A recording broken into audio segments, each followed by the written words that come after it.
What's up guys? Magandang bahay, magandang buhay. Nandito tayo ngayon sa Cabuyao. Bali, medyo maulan lang ngayon.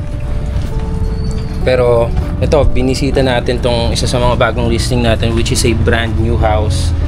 A 4-bedroom with a lot area of 170 square meters and 112 square meters na floor area. 80% na siya. Matatapos sa siguro mga 1 to 2 months tapos na to. Pero pwede na kayong magpa-reserve guys. Yan yung house. Let's go. Ito po. Medyo umuulan. Pumasok na muna ako sa loob. 80% na. Finishing na po siya. Siguro ito yung CR. Pag natapos po itong house, this is a 4-bedroom house with 3 bathrooms. Yan, kung makikita nyo, patapos na siya. Na nabubuo na yung buong structure niya sa loob and konting pintura na naka-skim coat na yung labas.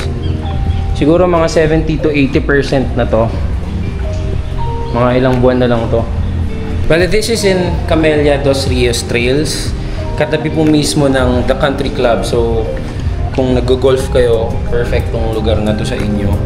And ang maganda po dito is accessible yung lugar na, yung daanan niya, yung lugar. Parang magkakadikit extension siya. Santa Rosa, Cabuyao, Calamba. Yeah. I think that's it. Ito yung magiging itsura ng house. Ito yung pinakamalapit sa design na meron yung owner.